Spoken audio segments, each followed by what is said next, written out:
दोस्तों आपने अक्सर सुना होगा कि करोड़पति लोग होते हैं, लखपति भी लोग होते हैं, और आपने ये भी सुना होगा कि करोड़पति जानवर भी होते हैं और लखपति भी हो गए हैं। उस पर एक फिल्म भी आई थी एंटरटेनमेंट, जिसमें करोड़पति कुत्ता भी दर्शाया गया था। परंतु बता दें, बाड़मेर में एक ऐसी बिल्डिंग है जहाँ पर कबूतर है, लखपति कबूतर। बाड़मेर के लखपति कबूतरों की ये बिल्डिंग है। आप पूरी की पूरा बंगला देख सकते हो, ये पूरा का पूरा कबूतरों के नाम पर है। इसमें जो फंड आता है वह भी कबूतरों के खाते में ही जाता है।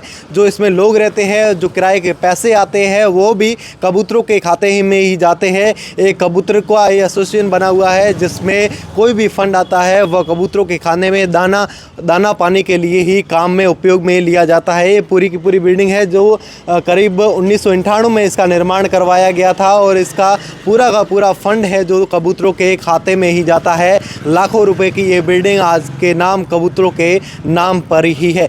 दोस्तों आपने अभी देखा कि बाड़मेर के लखपति कबूतरों की जो बिल्डिंग है, उसके बारे में हम जानने की कोशिश करेंगे कि उस बिल्डिंग का निर्माण कब करवाया गया, कैसे वो किसकी ज़मीन थी और किसके द्वारा उस बिल्डिंग का निर्माण करवाया गया, उसका जो फंड आता है वह किसके खाते में जाता है और उसका कहां पर उपयोग किया जाता है। हमारे साथ सर हैं, से जानने की पूरी कोशिश करेंगे।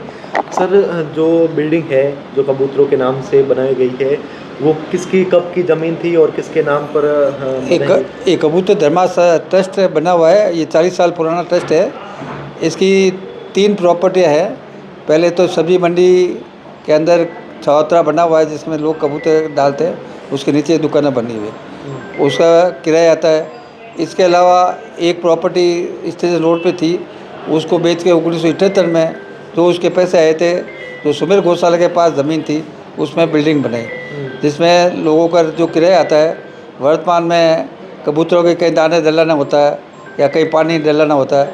इसके अलावा और भी कोई अच्छे धर्मादय काम होती है, उसमें इसका पैसा लगता है। ये ट्रस्ट में पहले पुरुषोत्तम दास जी, पवनलाल जी सिंगल, मदन लाल जी सिंगल, ये सब मेंबर थे। धीरे धीरे पुराने लोग मेंबर, अब वर्तमान में मदन लाल सिंगल के लड़के मेंबर है, नवीन जी सिंगल है। इसके अलावा और भी कई लोग मेंबर है जो वर्तमान में ट्रस्ट चलता है, और चैरिटेबल ट्रस्ट है। इसकी जो भी इनकम आती है, इसके जनहित के कार्य में इसका पैसा खर्च किया जाता है। सर, अनुमानित आपके हिसाब से सालाना कितनी फंडिंग आ जाती होगी इसको लेकर? इनका जो आज के टाइम में पुराने दुकान दी हुई है, बहुत कम किराया देते हैं, करीब 5-6 लाख रुपये साल के आते हैं। जो अलग अलग जगह, पहला तो मुख्य ध्याय तो ये रहता है कबूतरों के लिए दाना कहीं भी नहीं हो डलाना है, कबूतरों के लिए पानी की व्यवस्था करनी है। उसके बाद में और भी जनहित के कार्य में, जैसे होम्योपैथिक हॉस्पिटल को मदद करते हैं। तो यहाँ दीदी माँ का एक आश्रम चलता है वासिल धाम, उनको बच्चों को किताबें हैं, अन्य चीज़ें दिलाने के लिए उसकी मदद करते हैं। तो सर मेन मुख्य उद्देश्य इसमें ही रहता है दाना और उस मुख्य व्यवस्था करना। जो ये कबूतरों की ज़मीन थी, एक ज़मीन को बेच के फिर इसका निर्माण करवाया गया, ये ख्याल किसके मन में आया था कि ऐसा भी हो सकता है? उसका ट्रस्ट का पैसा आया था, और ये ज़मीन ऐसी पड़ी थी कि भाई इस ज़मीन में बिल्डिंग बन जाएगी तो उसका किराया आएगा, तो आजीवन कबूतरों के लिए कुछ से कुछ इनकम होगी, तो किसी से पैसे मांगने नहीं पड़ेंगे, इससे कार्य चलता रहेगा। फिलहाल इसके अध्यक्ष कौन है? वर्तमान में मदन लाल सिंगल के लड़के इनके अध्यक्ष हैं, और आप सर मेंबर? मैं मेंबर हूँ उसमें।